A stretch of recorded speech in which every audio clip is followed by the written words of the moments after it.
Magandang araw mga kabiks, mga farmers. Mapagpalang araw ng linggo sa ating lahat. And nandito ulit ako sa aking maliit na manukan para magpakain ng kanilang almusal. Samahan niyo po ako magpakain ngayong araw na to. Katulad ng madalas nating gawin sa tuwing umaga, ibibigay ng kanilang pagkain. Bibigay ako ng vitamins ngayong umaga na ito. So samahan niyo ako magpakain mga kabiks. Ako po ulit, Arthur Meets TV.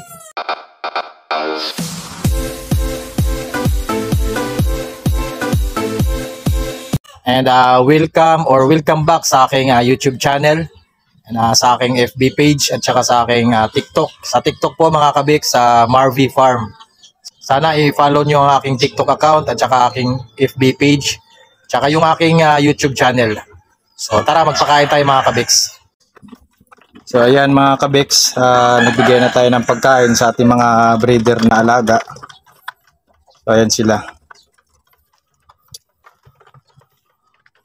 Andun naman yung tatlo.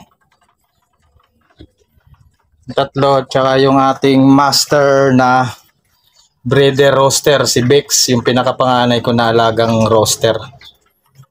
Yan ang laki niya. 2 kilos mahigit yan mga kabex. So hindi natin masyadong pinapataba dahil mabigat siya pagka bumigat pa sa 2 kilo pataas. So kawawa naman yung ating mga babaeng manok pagka sobrang bigat niya. So yung pinapakain ko sa kanila, GMP4 tsaka may halong duck layer tsaka konting layer mass. So yung pinapakain ko sa kanila mga kabeks, yun yung mixture natin. Yan, GMP4 tsaka duck layer tapos sangkap ng layer mass. So 3 kalahating takal yung pinapakain natin sa kanila bawat pakain. Yan, sakto lang sa kanila yon, kalahating kilo mahigit. Sa isang kainan nila, 10 piraso yung nandito nating breeder. Sakto lang sa kanila almusal yon. Tapos naglalagay rin tayo dyan, nagsasabi tayo dyan ng malunggay, dahon ng malunggay para merienda naman nila. Sakaling gutumin man sila, meron silang matutuka. Tapos andun naman sa kabila yung pangalawang set na 10 piraso. Tapos tingnan natin yung kanilang pugad mga kabeks, yung pugaran nila. Harvest tayo ng itlog. So ayan mga kabeks, merong 4 na itlog dito. So malamang kahapon pa ng hapon to na itlog. So average nila dito 4 hanggang 6 na itlog kada araw. So 6 yung breeder hen natin dito, 6 na pirasong inahin. So yun yung madalas na naiitlog nila dito. Sa 6 sila, merong 4 sa kanila nangingitlog araw-araw. So nagsasalitan siguro sila. Ito napakalaking itlog nila mga kabik. So kita nyo, laki. So nagiging normal na yung size ng mga itlog nila mga kabiks. Mula nung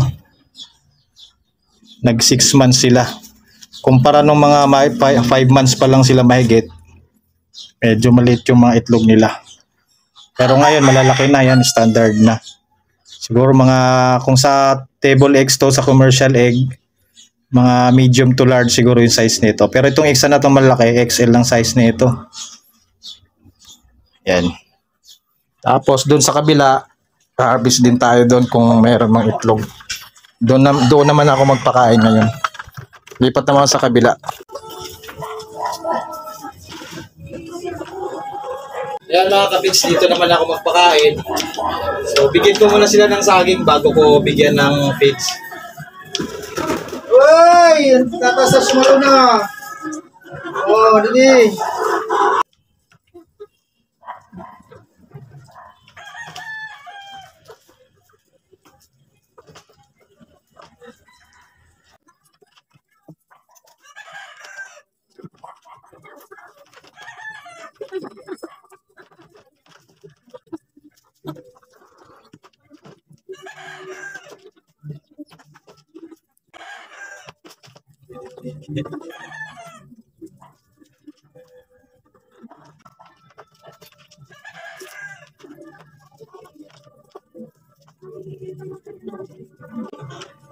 Bali, pagka pinapakain mo sila ng ganito mga kabeks, bali, para exercise na rin nila.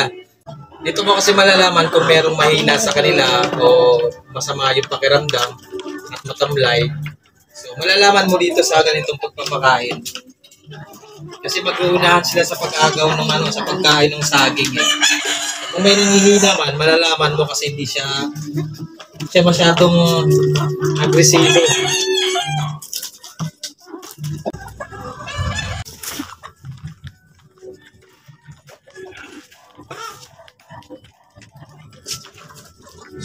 Ganun ulit mga kabik sa 3 kalahating takal nito. Patakalan natin, 3 kalahating takal. Nangagaw na. So kalahating kilo po pinapakain natin dito, bawat pakain. Sa kabila ganun din, kalahating kilo. So suma total, 1 kilo sa isang araw. Bukod pa yung merienda nila na dahon, saging. Ayan na mga tik-tik. Tik.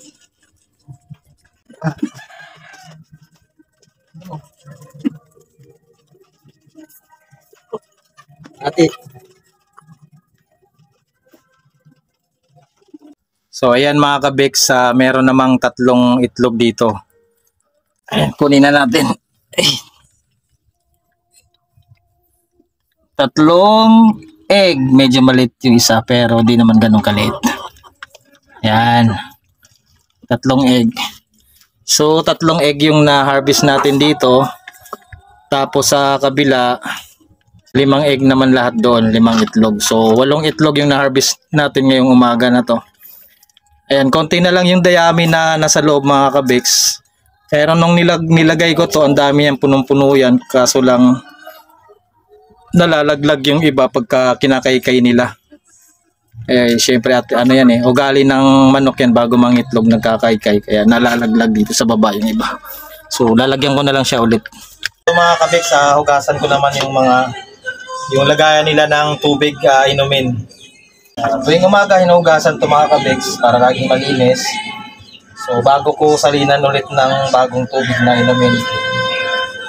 Kailangan laging malinis yung tubig inuman nila dahil napuputikan o nagkakaroon ng buhangin dahil pagka uminom sila, minsan galing sila sa tumutuka sa mga pagkain na nakikita nila sa lupa.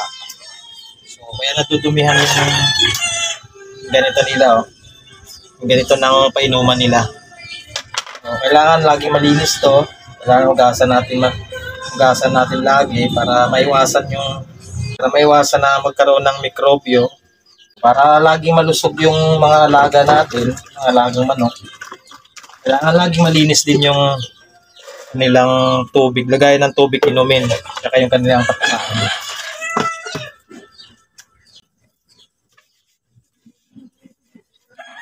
So, sa umaga, ganito ginagawa ko. Ito yung normal na ginagawa tuwing umaga dito sa manukan. Pakain. Linis ng tubig painuman.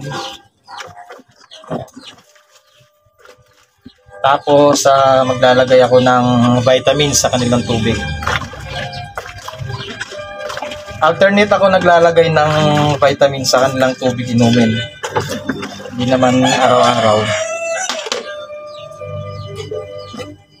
Kasi nagkakaroon ng ganito, mga lupa at buhangin,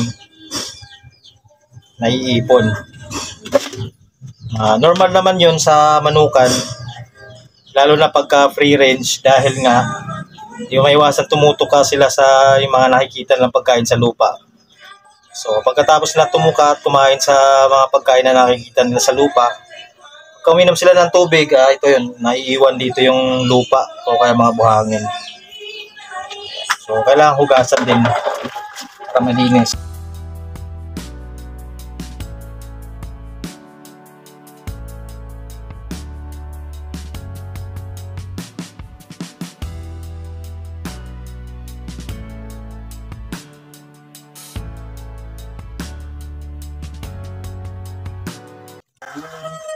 Kalinisan kasi ng kanilang lagayan ng tubig o kung lagayan ng pakainan, kailangan din yun para maging malusog yung ating mga alagang manok.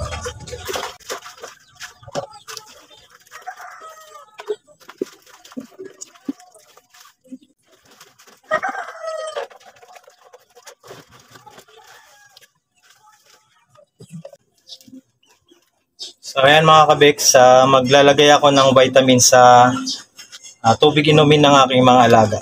Ayan, Vitamin Pro. So ito yung ginagamit kong vitamins kasi maganda rin siya, maganda siya. Tsaka ito din yung available doon sa binibilhan ko na Agribet. So ayan, sasalin mo lang sa bote ng kahit na anong bote na katulad nito. Salin mo lang siya.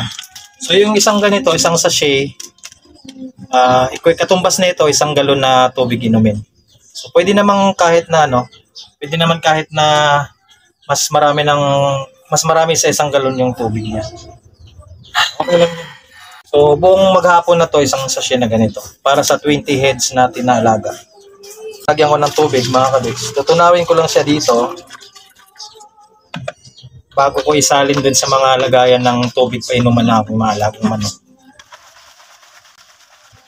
Yan, ganyan lang kasimple mga kabeks. Tutunawin mo lang siya dito sa loob. Yung tubig, huwag niyong punuin para maalog mo siya ng mabuti. Parang naglalaro ng lato-lato hanggang sa matunaw yung powder na nilagay natin sa loob.